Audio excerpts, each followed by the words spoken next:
Bonjour tout le monde, l'intérêt de cette vidéo est de bien comprendre la définition de la fonction logarithme népérien et de donner quelques petites conséquences de cette définition. Considérons la fonction qui à x associe exponentielle de x, elle est définie sur R à valeur dans R plus étoile. C'est-à-dire pour tout x réel, exponentielle de x appartient à R plus étoile. Ça va être un réel strictement positif. Donc cette fonction, elle a plein de propriétés intéressantes, mais pour l'instant, la propriété qui nous intéresse pour la résolution de l'équation, eh bien, c'est que cette fonction, elle va être strictement positive et strictement croissante sur R. Alors, quelles conséquences cela va-t-il avoir? Regardons la courbe représentative de la fonction exponentielle. On voit que, quel que soit le réel y positif, y admet un unique antécédent par la fonction exponentielle. Pour n'importe quelle valeur de y, l'équation exponentielle de x égale y admet une solution. Voilà, alors comment est-ce qu'on peut voir ça graphiquement? Eh bien, si je trace une droite parallèle à l'axe des abscisses, à partir du moment où cette droite, en pointillé en rouge ici, est située strictement au-dessus de l'axe des abscisses, eh bien, on voit qu'on va avoir un point d'intersection avec la courbe représentative de la fonction exponentielle. Cela signifie que, quel que soit y positif, l'équation exponentielle de x égale à y d'inconnu x admet toujours une unique solution.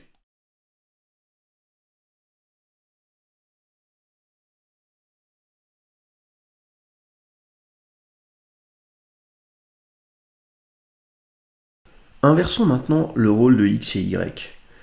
Quel que soit x dans R plus étoile, l'équation exponentielle de y égale x, donc d'inconnu y cette fois, admet une unique solution sur réel, donc sur R. D'accord? Ça reste vrai, j'ai simplement inversé le rôle de x et y. Donc je peux définir une fonction qu'on va appeler la fonction logarithme népérien, définie sur R plus étoile, qui à tout x strictement positif associe l'unique solution de l'équation d'inconnu y exponentielle de y égale x.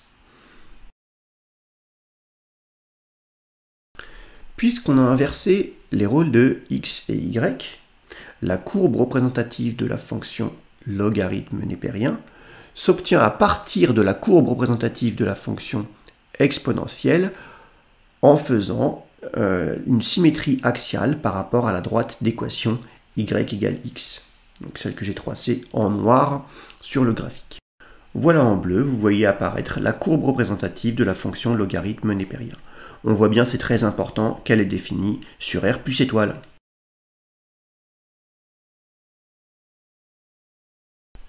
Reprenons ce que l'on vient de voir. On vient de voir que pour tout y strictement positif, l'équation d'inconnu x exponentielle de x égale à y admet une unique solution qu'on va noter ln de y.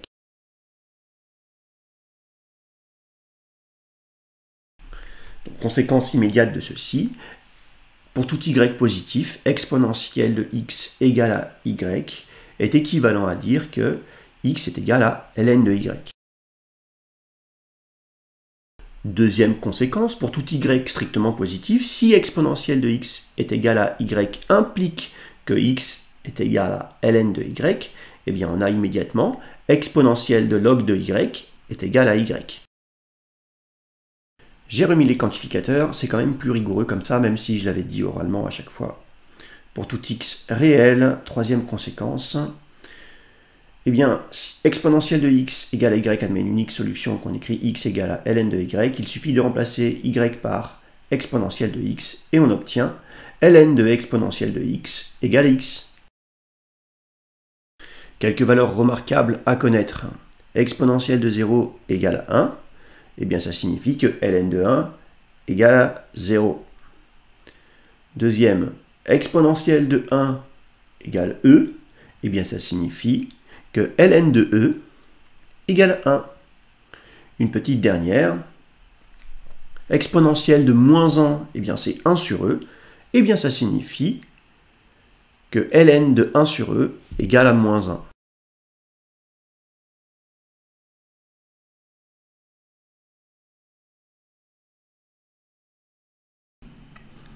Alors, on va essayer de démontrer que la fonction ln est strictement croissante sur R plus étoile. Donc, considérons deux réels strictement positifs A et B avec A strictement inférieur à B. Alors, il ne faut pas oublier ce que l'on veut montrer. On veut montrer que, quel que soit A et B strictement positifs, A inférieur strictement à B implique que ln de A strictement inférieur à ln de B. Ça, c'est notre conclusion. A inférieur à B, c'est nos hypothèses.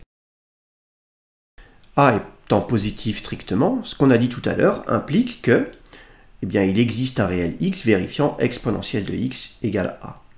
Exactement pour les mêmes raisons, B étant strictement positif, il existe un réel y vérifiant exponentielle de y égale B. Par hypothèse, A est strictement inférieur à B. Donc on a exponentielle de x strictement inférieure à exponentielle de y. La fonction exponentielle étant strictement croissante sur R, exponentielle de x strictement inférieure à exponentielle de y implique que x strictement inférieur à y. On a A est égal à exponentielle de x, donc x est égal à ln de A. B est égal à exponentielle de y, donc y est égal à ln de B. On a démontré que pour tout réel A et B strictement positif, A étant strictement inférieur à B, eh bien on a ln de A strictement inférieur à ln de B. La fonction logarithme népérien est donc strictement croissante sur R plus étoile.